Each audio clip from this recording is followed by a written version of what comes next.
Saya sebetulnya mau buka ayat Kejadian di Ibrani. Cuma saya buka dulu dah. Yesaya 48.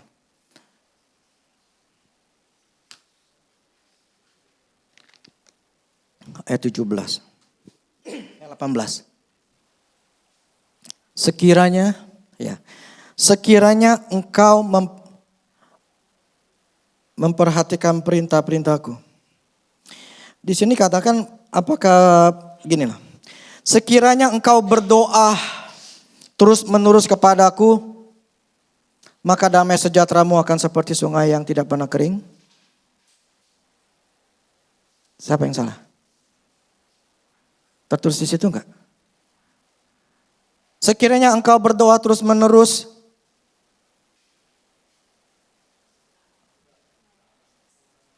Saya yang salah atau? Saya yang salah ya? Di sini dikatakan sekiranya engkau berdoa terus menerus gak?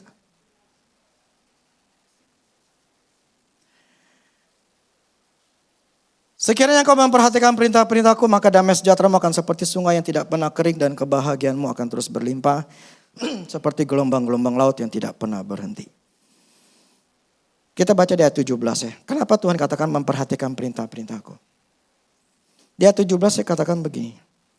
Beginilah firman Tuhan penebusmu yang maha kudus Allah Israel. Akulah Tuhan Allahmu yang mengajar engkau tentang apa yang memberi faedah, yang menuntut engkau di jalan yang harus kau tempuh.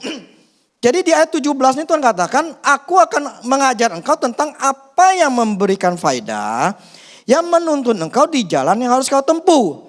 Nah di ayat 18-nya, sekiranya engkau memperhatikan, ketika aku ngajar untuk memberikan faedah atau jalan yang harus kau tempuh, kalau engkau perhatikan perintah-perintahku, bukan dikatakan kalau engkau tetap berseru dan berdoa dan tetap berdoa, maka damai sejahteramu akan seperti sungai. Tidak dikatakan itu. Saya bukan anti untuk berdoa. Firman Allah katakan di 1 Tesalonika 5 katakan berdoalah senantiasa. Selalulah berdoa.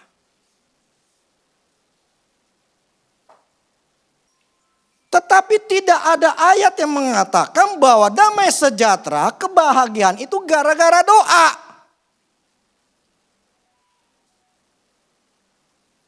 Bukan gara-gara minta kepada Tuhan, maka engkau akan penuh dengan kebahagiaan. Engkau akan penuh dengan damai sejahtera. Enggak ada ayatnya. Kenapa saya sekarang banyak ngomong masalah doa, soalnya doa itu enggak penting. Bukan. Saya ini produknya dulu orang yang diajarkan sama pendeta-pendeta zaman ya saya masih muda. Dan sampai sekarang pun diajarkan doa, doa, dan doa. Ada masalah doa.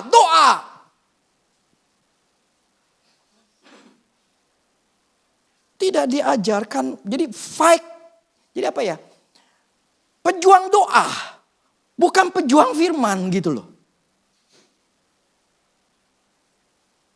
Ini yang dulu membuat saya nggak pernah bisa berhasil, nggak mengerti. Karena selalu cuma disuruh doa.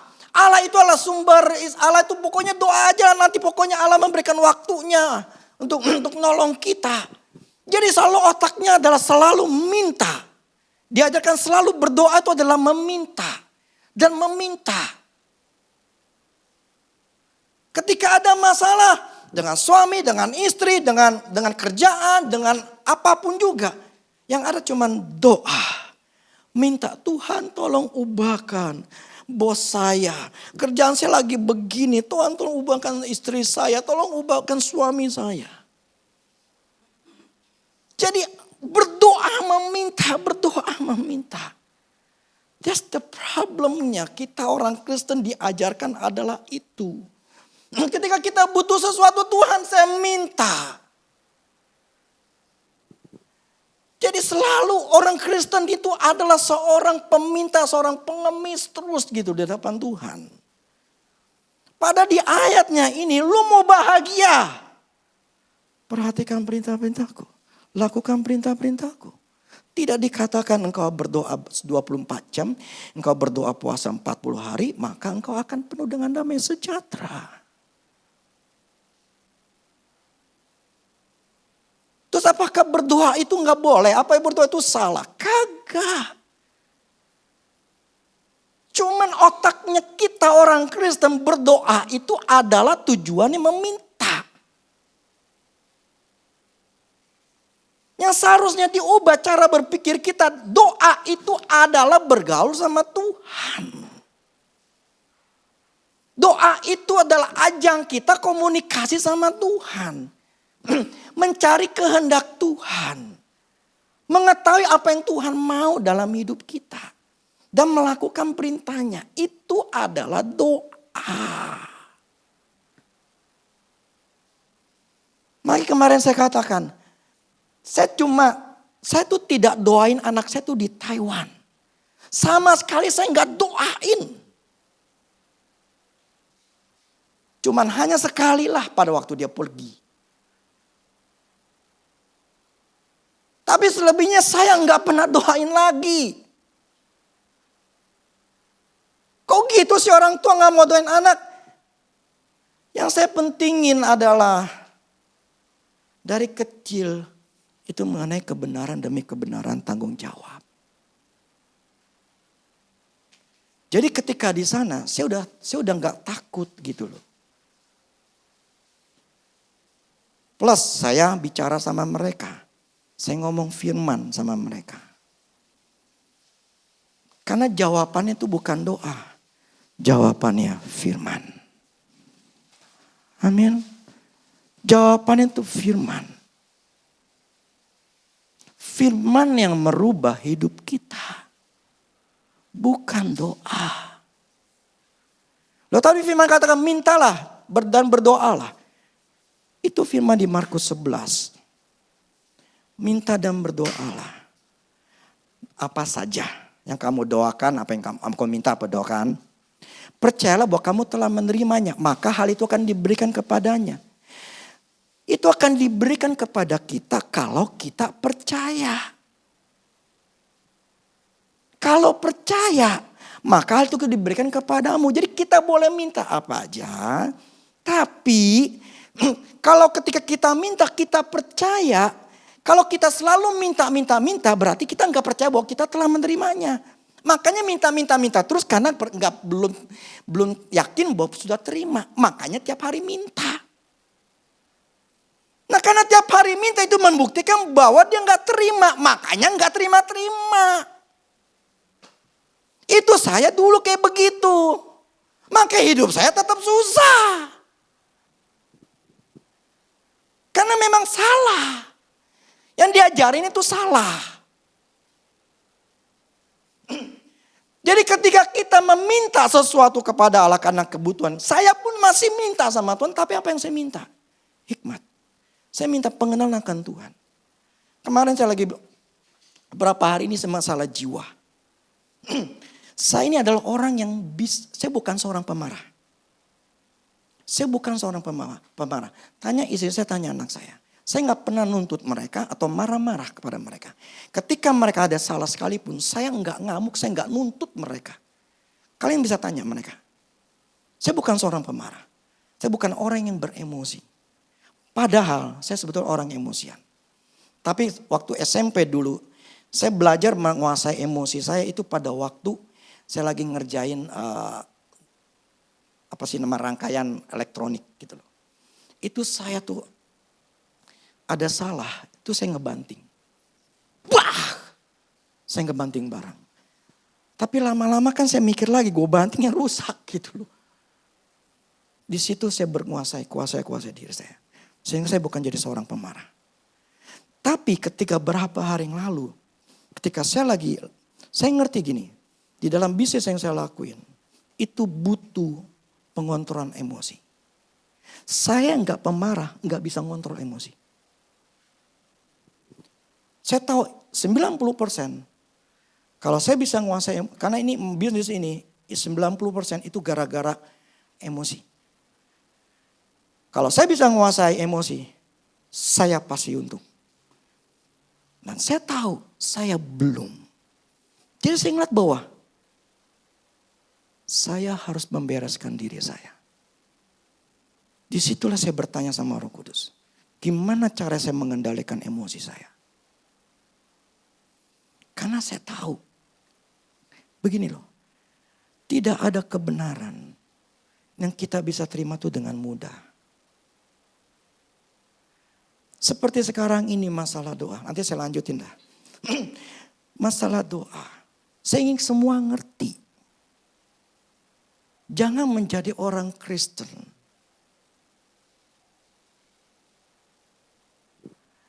yang hanya bisa doa, tapi nggak pernah berjuang untuk berjuang untuk menang. Yang ada cuma jadi seorang pemalas, hanya minta dan minta dan minta. Tidak tahu diri bahwa dirinya itu salah. Tidak tahu dirinya bahwa dirinya itu kurang. Yang ada cuma hanya minta, tapi nggak melihat dirinya. Lu kurang, lu salah, lu bermasalah. Saya tahu diri saya masalahnya ada di saya, bukan di Tuhan. Dan saya tahu saya masalahnya adalah di emosi. Saya harus bisa menguasai emosi. Gimana caranya? Berhari-hari saya tanya Roh Kudus. Itulah cara saya berdoa.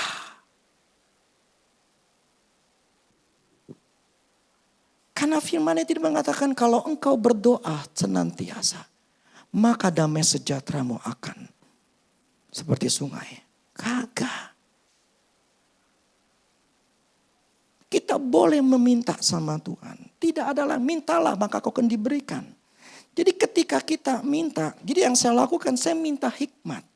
Dan ketika saya minta, saya percaya bahwa saya telah menerimanya.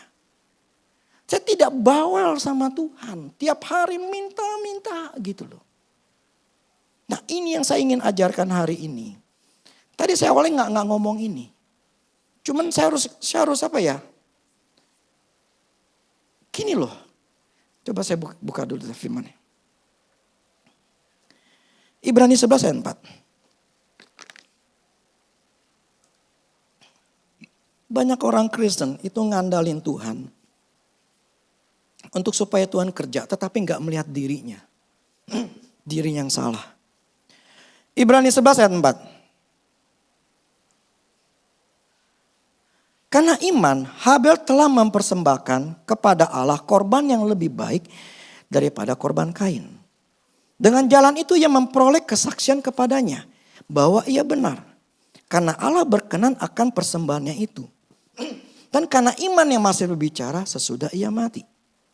Pertanyaan gini, kenapa Allah itu di firman katakan bahwa lebih baik daripada korban Kain? Kenapa korban Habel itu lebih disenangi oleh Tuhan dibandingin Kain?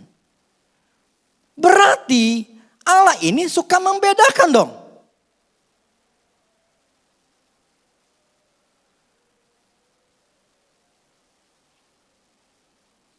Kenapa korban Habel lebih disenangi oleh Tuhan dibandingkan Kain? Karena Habel mempersembahkan persembahan atau korban itu lebih baik dibandingin si Kain. Lebih baik. Kenapa lebih baik? Apa kriterianya yang membuat Tuhan bilang ini lebih baik. Habel lebih baik, yang ini gak baik. Karena lebih baik, yang lebih baik gue terima. Yang ini gue gak terima. Nah, kenapa? Saya waktu baca gini saya mempertanyakan. Saya bertanya. Begini. Kalau kita melihat begini. Berarti Tuhan itu membeda-bedakan dong. Dia Allah yang mengasihi kita kan? Dia adalah Allah yang adil. Amin, betul? Kenapa di sini dia ngebedain? Kenapa Tuhan membeda-bedakan? Sehingga semua terbuka. Jangan melihat sesuatu itu, kekristenan itu adalah semuanya adalah Tuhan. Tuhan, urusan Tuhan. Doa saja. Tapi gak ngelihat diri kita tuh apa. Gak ngeliat tuh siapa kita. Dan apa yang sudah kita lakukan. Dan bagaimana sikap perbuatan kita. Kita gak mau tahu. Hari ini biar semuanya terbuka.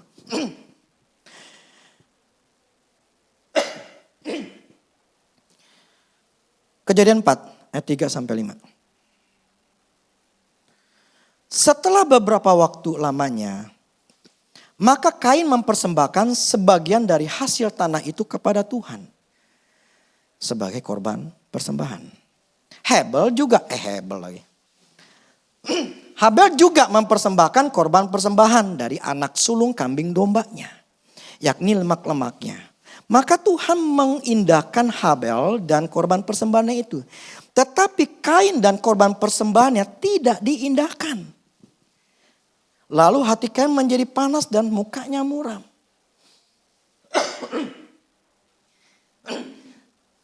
Jadi si Kain dan Habel ini sama-sama mempersembahkan. Ya. Mempersembahkan korban. Nah ini bicara korban berarti itu dibakar ya. Offering. Kalau dalam bahasa Inggris ya. Offering itu artinya dibakar. Ya. Jadi maksudnya persembahan ini zaman waktu dulu adalah dibakar. Ya. Nah. Si Habel ini dan Kain ketika mereka mempersembahkan sesuai dengan jabatan mata pencarian mereka atau diri mereka. Si Kain itu petani. Si Habel itu peternak. Jadi ketika mereka satu hari mereka ingin memberikan sesuatu kepada Allah. Nah ketika memberikan sesuatu kepada Allah sebagai petani ya lumrah dia memberikan hasilnya. Kalau dalam bahasa Inggris itu fruit, buah-buahan. Jadi dia mempersembahkan buah apel, buah segala macam itu ya anggaplah kita bayangan kita ada di batu-batu lah ya. Dia taruh di atas batu-batu. Kemudian dibakar. Ketika buah dibakar, baunya apa? Gak enak kan? Rasa angus kan? Baunya gak enak. Nah, kemudian si Habel. Habel itu dia seorang peternak. Nah ketika seorang peternak dia ingin mempersembahkan sebagai ucapan syukur kepada Allah. Nah dia pakai kambing dan dombanya. Nah ketika dia mempersembahkan kambing dombanya atau kambingnya apa itu ya. Itu ditaruh plus dikatakan dalam firman Tuhan itu sama minyak. Dikatakan minyak yang terbaik. Nah lemak. Ya, lemak gitu, bukan minyak, lemak. Itu lemak yang terbaik. Nah lemak itu kalau dibakar wangi gak? Harum gak? Apalagi lemak babi. Aduh sanca enak banget gitu kan. Nah.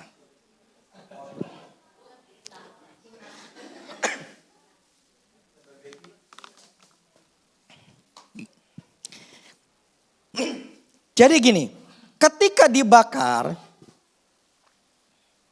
ternyata itu mengeluarkan bau yang enak. Si Kain ketika dibakar persembahannya mengeluarkan bau yang tidak enak. Yang satu enak kecium baunya. Itulah yang membuat Tuhan jadi pilih si Habel. Kenapa? Ketika dia bakar, dia mencium wanginya enak. Itu menyenangkan hatinya Allah. Sedangkan si Kain, dia cium bau bakar. Dia gak terima. Tuhan gak terima. Nah. Terus saya bertanya lagi begini. Kenapa Habel punya pikiran mempersembahkan kambing domba dan minyak yang terbaik, lemak yang terbaik. Kenapa dia punya pikiran itu?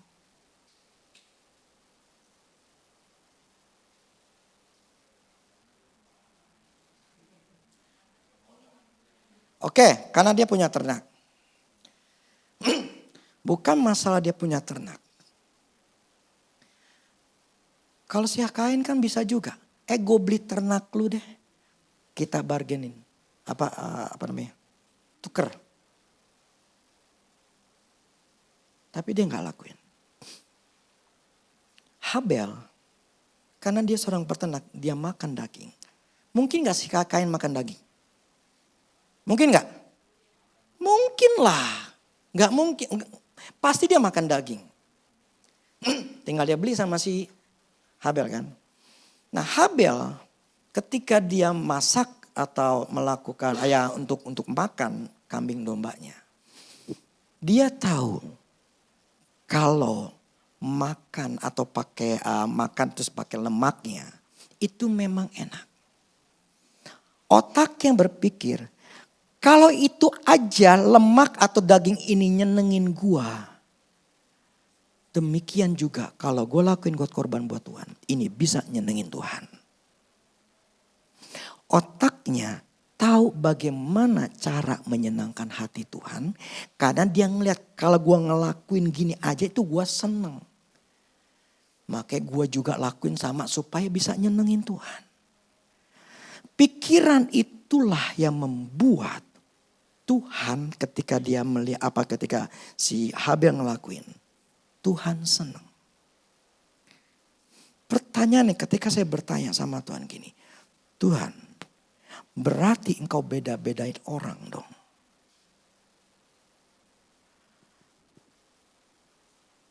Kau Allah pengasih. Kau adalah Allah yang penyayang. Kau adalah Allah yang tidak membeda-bedakan manusia. Firman-Mu mengatakan. Tetapi kenapa engkau membedakan yang satu kau tidak terima, satu malah kau terima. Bahkan gara-gara engkau seperti ini. Si Habel bunuh Kain. Kain bunuh Habel.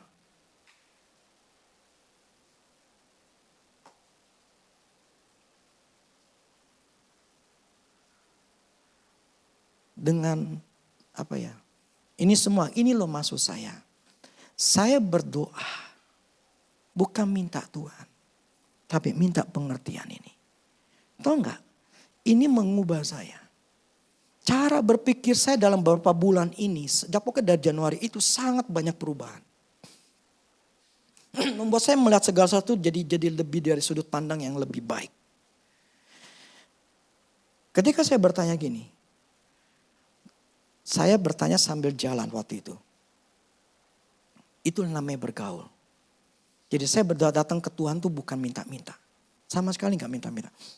Karena pengertian ini saya harus dapat. Nah ketika saya bertanya seperti ini. Tuhan berarti engkau membeda-bedakan. Kau adalah Allah yang maha pengasih penyayang. Kenapa engkau lakukan ini? Tuhan langsung ngomong sama saya begini. Di dalam hati saya gini loh. Setiap perkataan saya. Benar atau tidak benar.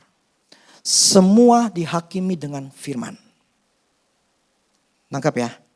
Semua harus ada firmannya. Kalau tidak ada firman, saya sesat. Semua apapun juga yang saya katakan, setiap hamba Tuhan apapun juga semuanya harus berlandaskan dengan firman. Tidak bisa dengan asumsi, bukan dengan sesuatu menurut pikiran dia. Semua harus dengan firman patokannya. Dan Tuhan katakan begini. Dia ingatkan. Kalau begitu Tuhan, kau membeda-bedakan. Kenapa engkau bisa memilih si Habel dibanding Kain? Apakah dengan begini, istilahnya begini, engkau pilih kasih? Tuhan ingatin saya firman-Nya. Galatia 6. Coba buka. Ayat 7 dan 8. Jangan sesat. Allah tidak membiarkan dirinya dipermainkan. Karena apa yang ditabur orang itu juga yang akan dituainya. Sebab barang siapa menabur dalam daging, ia akan menuai kebinasaan dari dagingnya. Tetapi barang siapa menabur dalam roh, ia akan menuai hidup yang kekal dari roh itu. Tuhan ini katakan begini. Aku adalah maha pengasih, Allah penyayang. Tetapi apa yang ditabur itu orang, itu yang akan dituai oleh orang itu. Kain menabur sesuatu yang tidak disukai oleh Tuhan. Maka dia menuai. Allah tidak menyukai apa yang dilakukan oleh Kenapa? Kan Kain tidak mencari tahu atau tidak peduli bahwa sebetulnya dia tahu nggak sih sebetulnya kalau dibakar itu bau? Secara otak tuh pasti tahu, nggak mungkin nggak. Tetapi dia nggak peduli apakah ini menyenangkan atau pokoknya gue bakar, selesai. Tapi si Habel dia tahu, gue ngebakar gini, gue makan aja ini enak. Gue makan minyak lemaknya gitu enak. Inilah cara nyenangin hati Allah. Nah, ini poin yang saya katakan begini.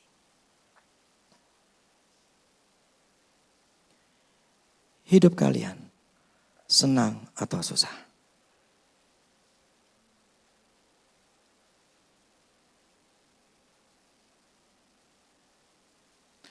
Hidup kalian senang atau susah? Dalam 5 aspek hidup ini, senang atau susah? Begini, yang namanya senang, saya baca arti kata senang, adalah rasa puas, lega, tidak punya kesusahan atau kekecewaan. Rasa senang itu muncul ketika kita menerima sesuatu. Kalau tadi Tuhan menerima dari si Habel, sesuatu itu korban yang menyenangkan, itu dia terima. Itu namanya senang. Pertanyaan saya adalah, apakah hidup kita senang hari ini? Apakah hidup kita susah hari ini? Susah dalam kerjaan, susah dalam keuangan, kadang dalam keadaan stres, kadang lagi di keluarga lagi berantem, lagi bermasalah, anak lagi bermasalah. Apakah kita hidup senang atau susah sekarang?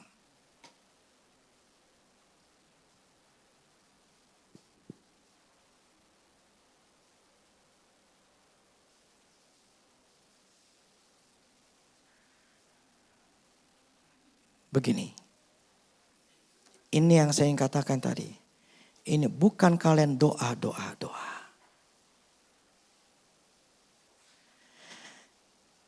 Kalau hidup kita menyenangkan hati Allah, hidup kita akan senang. Kalau hidup kita tidak menyenangkan hati Allah, hidup kita pun tidak akan senang. Loh, kok Tuhan tidak membeda-bedakan, jadi membeda-bedakan kita dong? Apa yang jangan sesat? Allah tidak bisa dipermainkan. Apa yang kau tabur, engkau tuai. Kalau engkau selama ini enggak nyenangkan hati Allah, lumrah hidupmu enggak disenengin.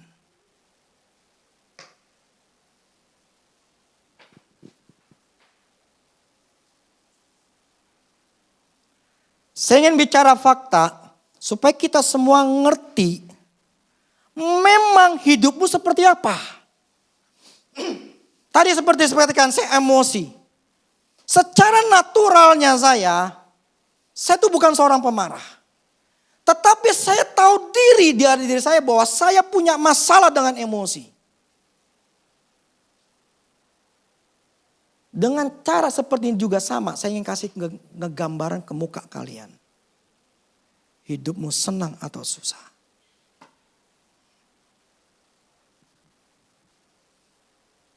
Kalau kita melakukan menyenangkan hati Allah, otomatis Allah akan nyenengin kita. Dia akan bikin berbagai macam cara untuk nyenengin kita. Jangankan nyenengin Tuhan. Datang ke Tuhan aja kagak. Datang ke gereja aja mau gak mau. Melayani Tuhan apalagi. Terus menuntut Tuhan, tolong saya Tuhan. Yang tadi saya katakan. Datang orang Kristen berdoa, meminta. Tetapi tidak tahu diri bahwa dirinya itu gak nyenengin Tuhan.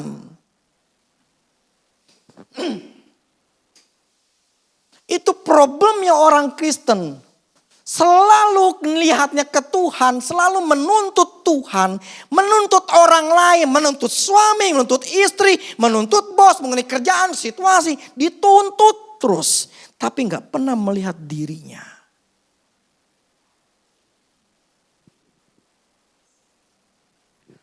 Sudah ngelakuin firman Tuhan, sudah nyenengin Tuhan atau belum?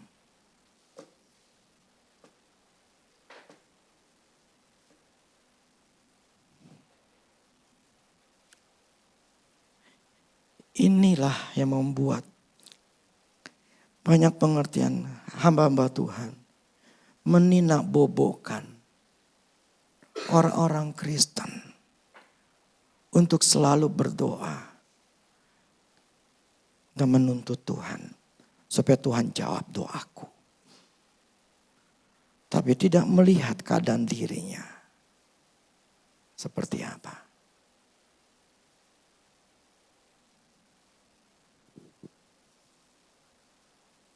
Lihat diri kita masing-masing.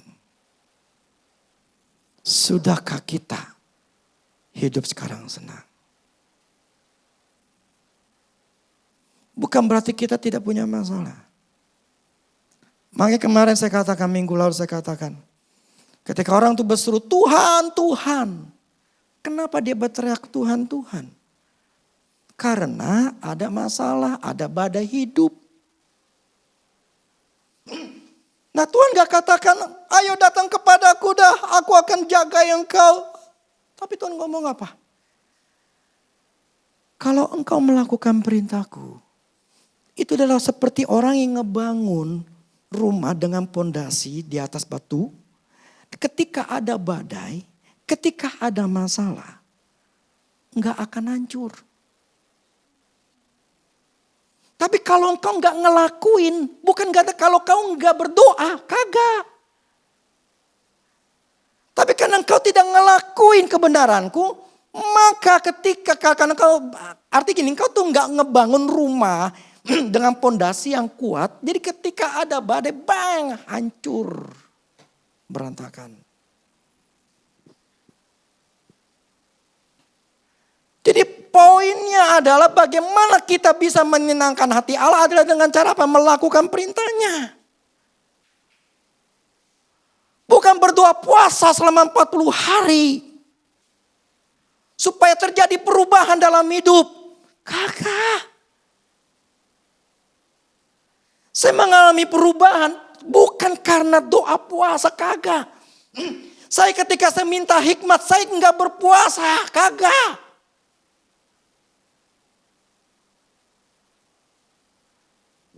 Ketika saya punya masalah yang saya lakukan adalah Tuhan, saya butuh hikmat. Itu firman Allah katakan. Engkau akan mengajariku apa yang memberikan faedah bagiku. Engkau akan menuntun aku di jalan yang harus aku lakuin. Itulah kebenarannya. Lah kalau hidup kita nggak ngelakuin Tuhan, nggak ngelakuin firman Tuhan, hidup kita nggak nyenengin Tuhan, terus kita pengen hidup kita disenengin, gimana ceritanya?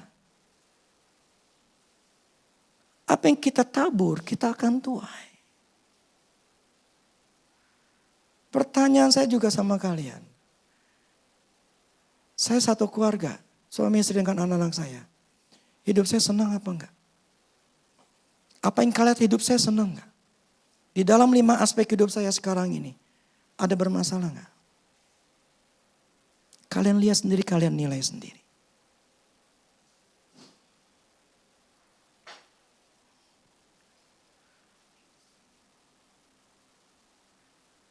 Begini, bukan saya nyombongin. Ketika saya melakukan kesalahan, saya ngomong apa adanya. Tapi ketika saya sudah melakukan, ada efeknya apa? Jadi masing-masing ada efek yang saya harus bisa utarakan. Ada efek-efek yang ketika saya melakukan firman Tuhan dan apa efek yang saya tidak melakukan firman Tuhan.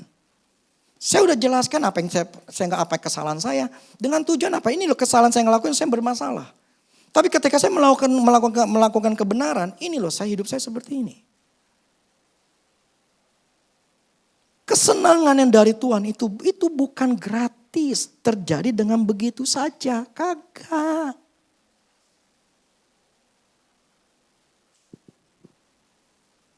Saya memperjuangkannya.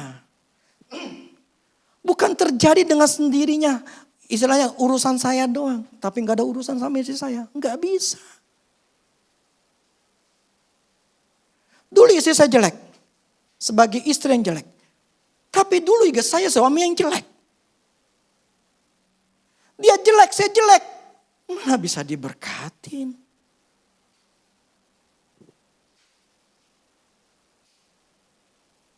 Tapi ketika saya berubah, dia berubah. Kita saling menyenangkan, bukan saling menuntut lagi. Mulailah terjadi perubahan. Dan itu menyenangkan hati Allah sehingga jadi terbuka semuanya. Akhirnya apa? Alam gini loh, tidak ada yang gratis. Namanya kebahagiaan, namanya keberhasilan, itu gak ada yang gratis dengan terjadi dengan sendirinya. Lu mau doa 100 hari puasa sekalipun juga gak bakal. Saya ini adalah orang yang gila-gilaan sama Tuhan. Saya namanya berbahasa roh sejam 2 jam saya bisa berdoa. Saya pernah berlutut 4 jam hanya untuk mendengarkan suara Tuhan.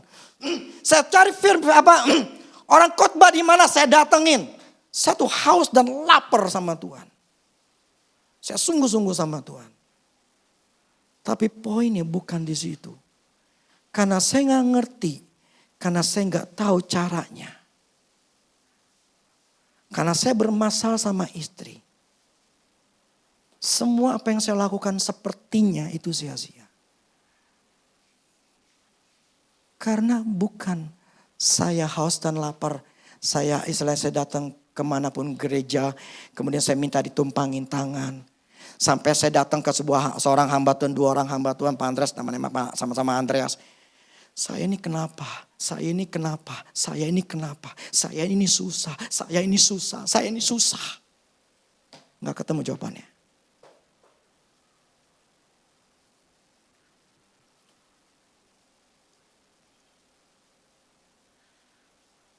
Sampai Tuhan berbicara sendiri sama saya. Nomor 1, masalahnya adalah di istri. Karena saya yang bermasalah, membuat dia bermasalah.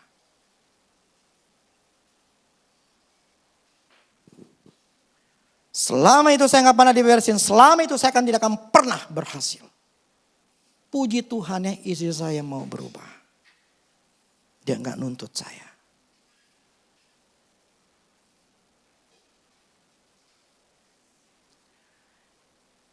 Sehingga saya tahu.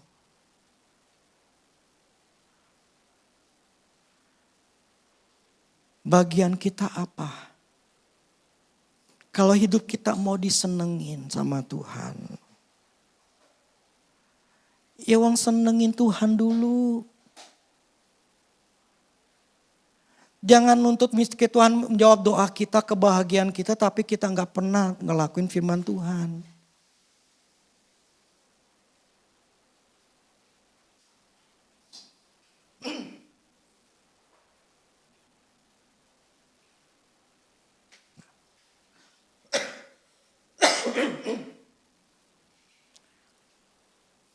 Saya katakan begini.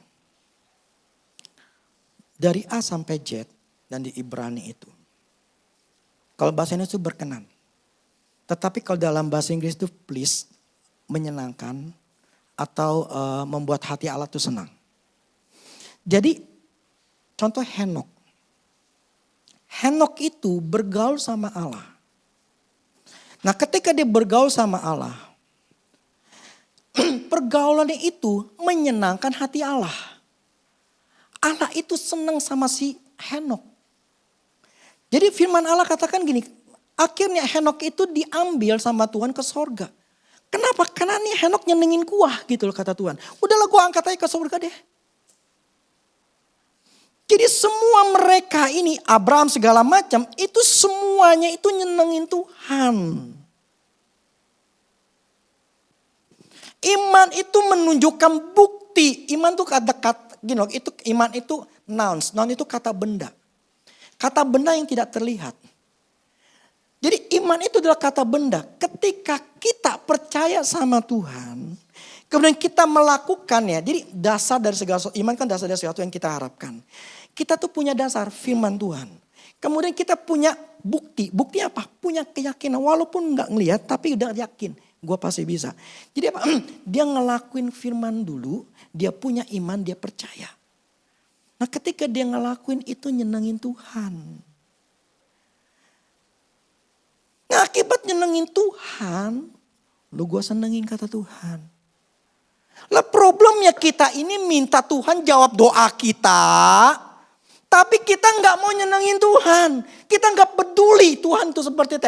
Kita hanya berpikir bahwa Tuhan itu baik. Tuhan itu ngerti lah saya. Tuhan saya kan lagi ada ulang tahun nih. Teman deket saya lagi nih Tuhan. Nah Tuhan ngerti lah. Saya nggak usah datang lah hari ini lah. Tuhan saya ini ada urusan nih sama ini. Tuhan ngerti lah saya tuh. Aduh nggak enak lah Tuhan saya kalau nggak datang. Artinya apa? Kita menganggap remeh Tuhan. Kita meremehkan Tuhan. Makanya Tuhan katakan, jangan sesat, jangan mempermainkan Allah, tidak bisa dipermainkan. Apa yang kau tabur, engkau tuai. Itulah kenapa engkau tidak bisa disenangi oleh Allah. Karena selama ini kita itu mempermainkan Tuhan, kita menganggap Tuhan itu adalah Allah yang penuh kasih, Allah yang penuh pengertian. Tapi kita tidak pernah mau membela Tuhan. Memilih Tuhan yang terutama. Kita pilih penghargaan orang lain, orang tua atau siapapun juga. Kita lebih memilih mereka dibandingin Tuhan. Lumrah kalau engkau tidak mendapatkan jawaban. Lumrah kalau engkau tidak disenangi oleh Tuhan. Apa yang kau tabur, engkau yang tuai. Sehingga kita semua ngerti bahwa semua itu ada otaknya, ada akalnya, ada bukan iman yang buta tanpa mengerti maksud dan tujuan.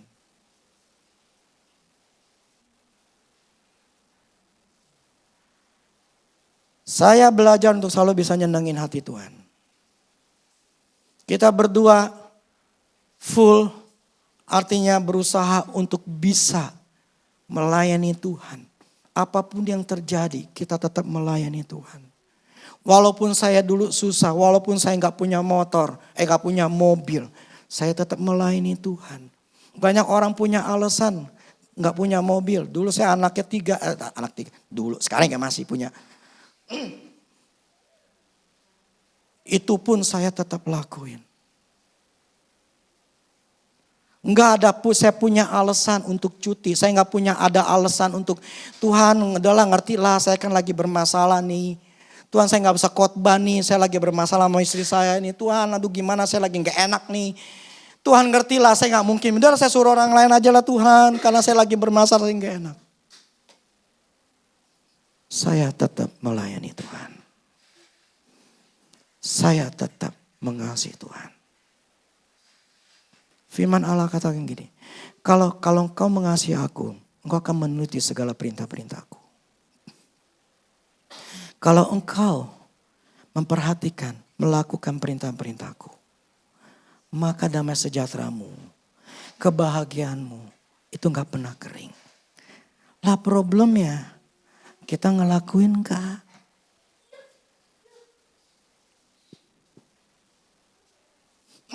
Saya kasih contoh, ini sekali lagi, ini bukan tujuan untuk menyombongkan diri saya. Tapi tujuannya adalah, ini contohnya saya, cara saya nyenengin hati Tuhan. Itu saya pernah ngomongin, cuman hanya nggak detail. Berapa bulan, anggaplah sebulan yang lalu ketika mertua saya mau ngadain ucapan syukur. Sekitar hari Rabu Kamis malamnya tiba-tiba saya berpikiran. Nggak tahu mikir apa berimajinasi. Saya waktu itu saya lagi imajinasi di rumah mertua saya lagi ngomong saya minta maaf. Sama yang lain-lainnya yang dulu ada di Mahanaim, saya minta maaf, saya begini gitu loh. Nah ketika saya sendiri bingung, kenapa otak gue mikir kayak begini gitu loh. Kenapa gue punya bayangan kayak begini. Itu karena sekitar 10:30 malam. Akhirnya saya bisa tidur. Ketika pagi saya tanya sama Tuhan. Kenapa saya punya bayangan kayak begini? Kenapa di situ saya tuh lagi minta maaf? Tuhan, itu kan saya berpikir itu kan sudah bertahun-tahun yang lalu. Mau ngapain diomongin lagi? Mau ngapain dibuka lagi? Gitu loh. Buat apa gitu loh. Nah, mulai ada satu pemikiran begini. Aku pengen nanya, ini dari Tuhan atau enggak? Belum nanya ya, pengen nanya. Terus langsung Tuhan ingetin saya. Twing. Andrew Wommack pernah ngomong begini. Ada orang datang kepada dia. Tolong doain saya. Kok hati saya ini mau ke sekolah. Andrew Wommack kan punya sekolah. Sekolah Alkitabnya. Kok saya mau ke sana? Apakah ini dari Tuhan atau dari setan? Atau dari siapa? Andrew Wommack begini katakan gini. Mungkin gak setan itu nyuruh kamu untuk kenal Tuhan? Mungkin gak? Dia katakan gak mungkin itu dari setan. Ya itu pasti dari Tuhan. Mau ngapain nanya? Udah pasti itu dari Tuhan. Nah saya diingatin gitu. Jadi saya ingat gini. Untuk mengapain nanya apakah ini dari Tuhan? Lawang udah tahu bahwa ini hal yang benar. Terus saya tanya lagi, oke lah saya nggak tanya, ini memang dari Tuhan. Terus saya bertanya lagi gini, apa tujuannya dan buat apa saya minta maaf? Dan kenapa? Tuhan ngomong sama saya di hati saya jelas sekali. Karena kamu pernah menyakiti hati mereka. Kan udah lama Tuhan. Kamu pernah minta maaf? Enggak. Itu tinggal saya pilih. Saya mau ngelakuin atau saya nolak. Dengan saya berdalih itu bertahun-tahun yang lalu. Mereka juga gak peduli kok.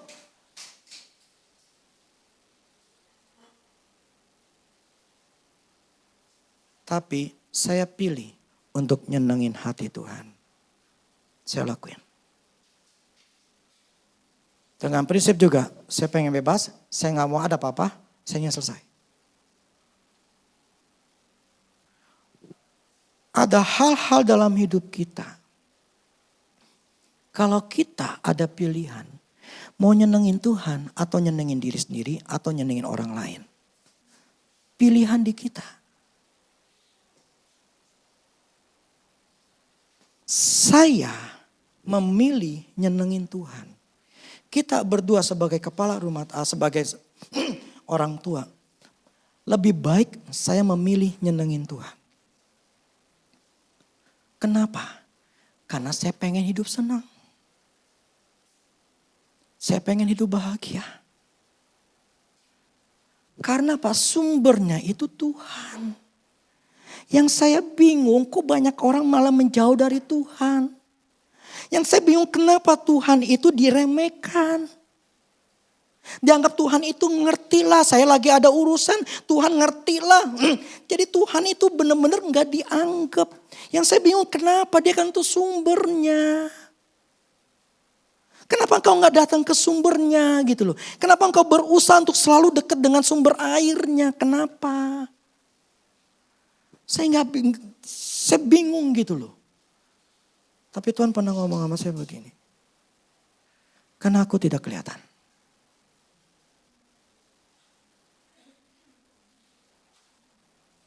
Karena Tuhan tidak kelihatan. Makanya diremehkan.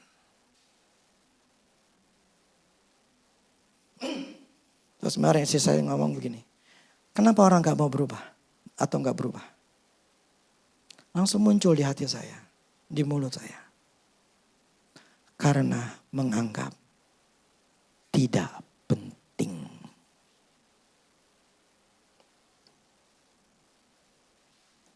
Firman Tuhan, teguran atau apapun, enggak penting, penting banget. Ngapain direnungin lah? Ngapain dicari tahu lagi? Enggak penting. Cukup datang ke gereja hari Minggu sebagai orang Kristen, datang ke gereja ya nunaikan ibadahnya, nunaikan agamanya, selesai pulang. Tidak ada sesuatu yang penting yang kita masukin dalam diri kita yang harus dicari tahu. Itulah kenapa kalian tidak berubah. Itulah kenapa hidupnya tidak senang. Maka saya katakan, hakimi saya, hidup saya senang atau enggak.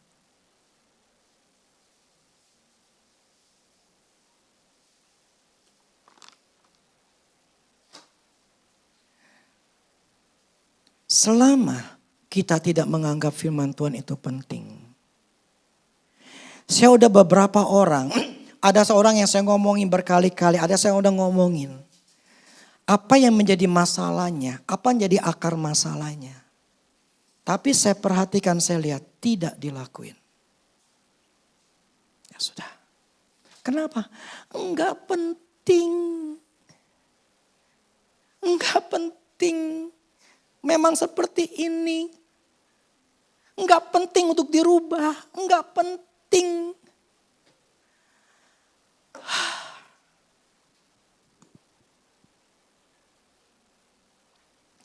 Saya aja. Ketika saya dikasih tahu ada masalah di jiwanya saya. Di emosi. Saya itu nyari tahu benar-benar.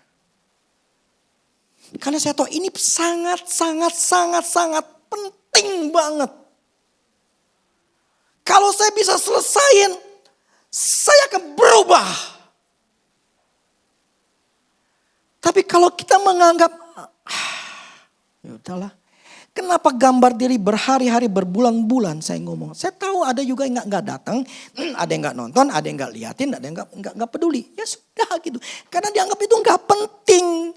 Makanya karena nggak penting ya nggak perlu dilakuin, nggak perlu dirubah. Makanya hidupnya nggak pernah berubah.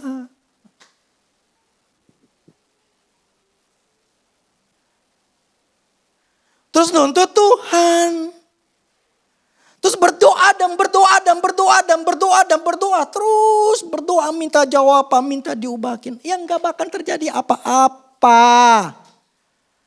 Nggak akan terjadi apa-apa. Buktinya apa sampai sekarang? Hidup kalian senang apa enggak?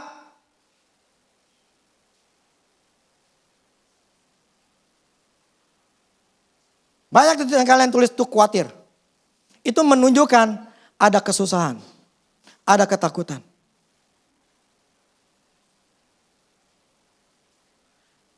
Saya saranin. Seperti saya akan persepuluhan atau memberi. Semua firman itu saran. Senengin Tuhan. Demi dirimu untuk masa tuamu. Dan demi anak-anakmu. Tapi ingat.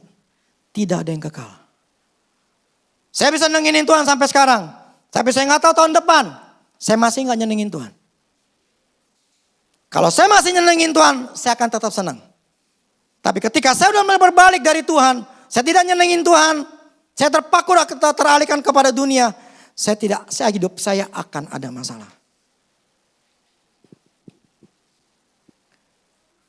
Kita yang tentukan hidup kita mau senang atau tidak senang.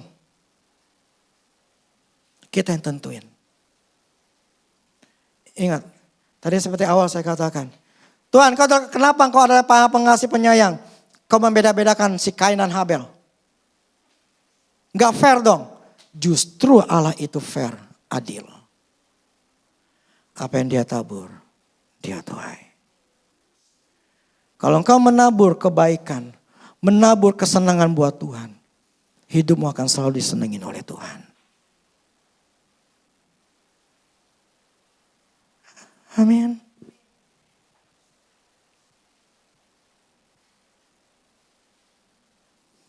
Jadi tidak pernah sia-sia kalau kita membela Tuhan.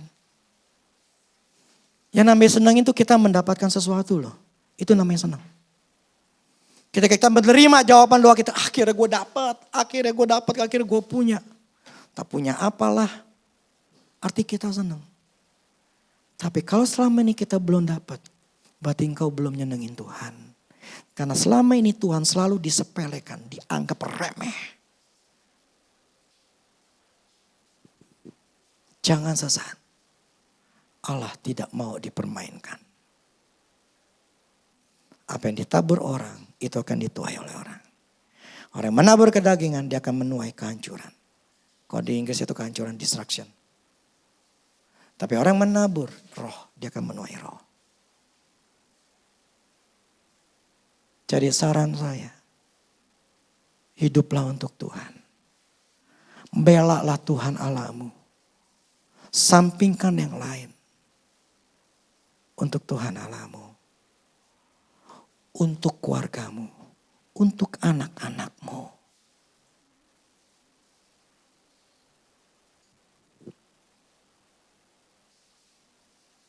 Kalau kita benar orang tua, anak itu bisa benar.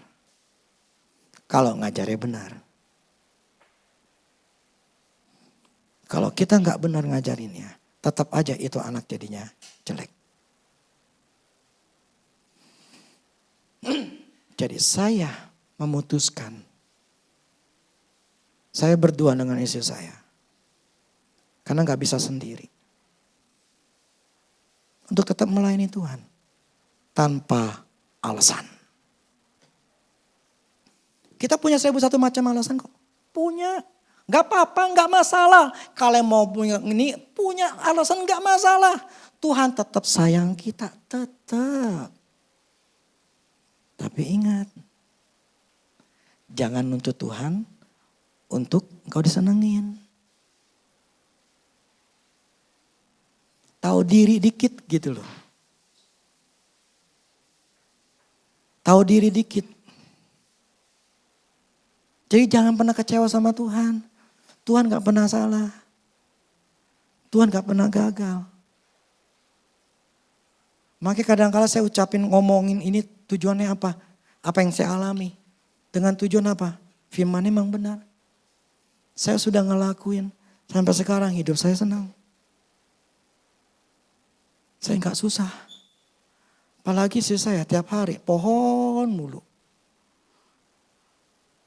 Tiap hari itu selalu akan ting-nong.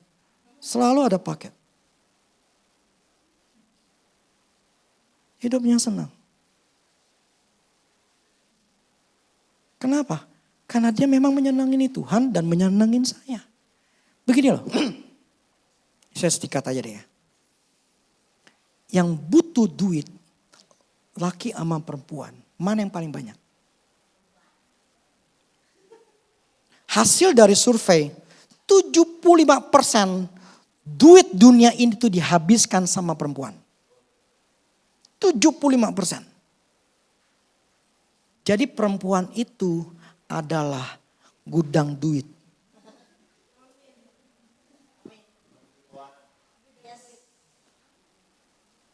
Karena dia gudang duit, itu gudang mesti bagus.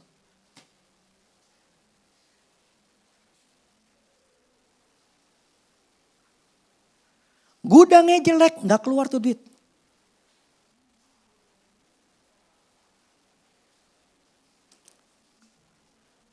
Yang bisa ngeluarin duit itu adalah dari suami. Suami yang bagus menghasilkan istri yang bagus. Dan yang untung tuh istri.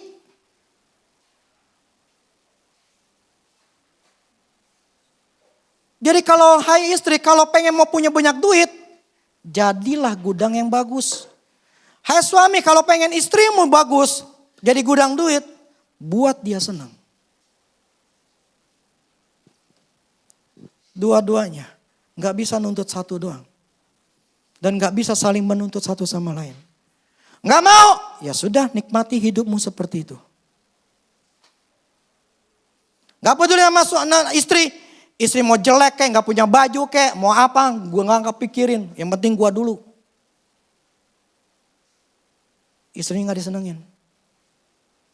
Yang susah laki-laki. Itu sudah pola. Kita tinggal memutuskannya. Kalau saya sih menyenengin istri saya. Walaupun kadang-kadang saya rem juga. Karena banyak maunya juga soalnya.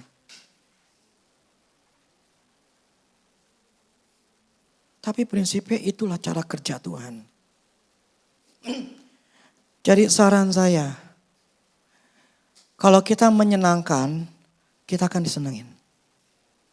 Kalau kita nggak nyenengin, kita tidak akan disenengin. Baik dengan Tuhan maupun dengan manusia. Ya.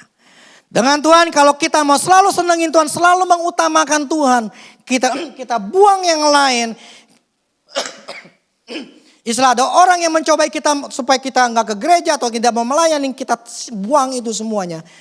Pilih Tuhan. Itu akan menunjukkan kita mau nyenengin Tuhan. Dan kita terus bertahan. Kita akan dapat apapun yang kita mau. Apapun. Saya udah punya bayangan ya, saya mau begini. Saya tahu itu gak gratis. Tapi saya tahu itu bisa. Amin. Jadi jangan pernah stop menyenangkan hati Tuhan. Jangan biarkan kau menghentikan suamimu, istrimu untuk tidak nyenengin Tuhan. Karena kau sendiri yang akan susah.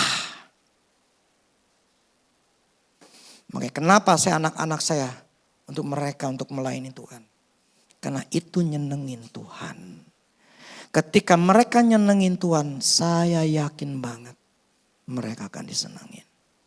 Tapi dengan sifat karakter yang benar juga. Saya didik anak saya dari kecil. Ketika udah tua, saya gak susah.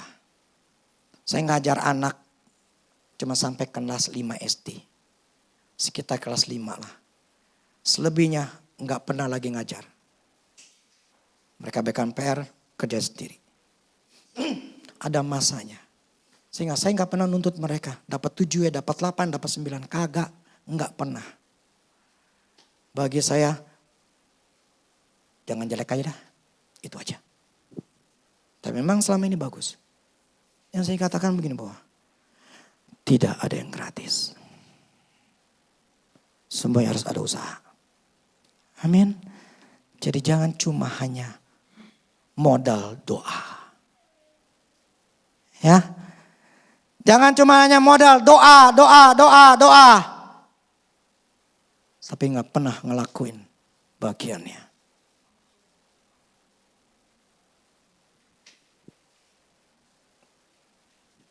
Maka di sini diajarkan seperti itu.